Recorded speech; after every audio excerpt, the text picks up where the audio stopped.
পাকিস্তান ও আফগানিস্তান সীমান্তে ফের ব্যাপক গোলাগুলির ঘটনা ঘটেছে। শনিবার মধ্যরাতে দুই দেশের সেনাদের মধ্যে গুলি বিনিময় হয়।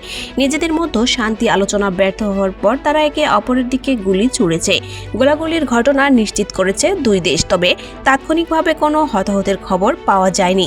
আফগান তালেবান সরকারের মুখপাত্র জাবিউল্লাহ মুজাহিদ দাবি করেছেন, পাকিস্তান প্রথমে তাদের কান্দাহার প্রদেশের বোলদাকে হামলা চালায়। জবাবে পাকিস্তান জানিয়েছে, আফগানিস্তানের সেনারা প্রথমে চামান সীমান্তে বিনা উস্কানিতে গুলি ছুটেছে। পাকিস্তানের প্রধানমন্ত্রী মুখপাত্র মোশাররফ জাইদি এক বিবৃতিতে বলেছেন, পাকিস্তান পুরোপুরি সতর্ক আছে। আমরা তাদের ভৌগোলিক অখণ্ডতা এবং নাগরিকদের নিরাপত্তার জন্য প্রতিশ্রুতিবদ্ধ।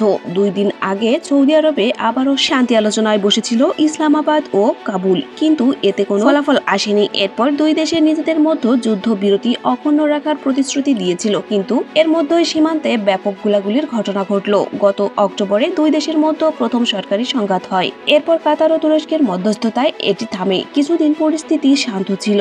এরপর তারা সৌদি আরবে বৈঠকে মিলিত হয়, কিন্তু এ বৈঠকের 2 দিন না পেরোতেই আবারও সংঘর্ষে জড়ালো তারা। পাকিস্তান গত কয়েকদিনে আরও কয়েকটি আত্মঘাতী ও সন্ত্রাসী হামলার ঘটনা ঘটেছে।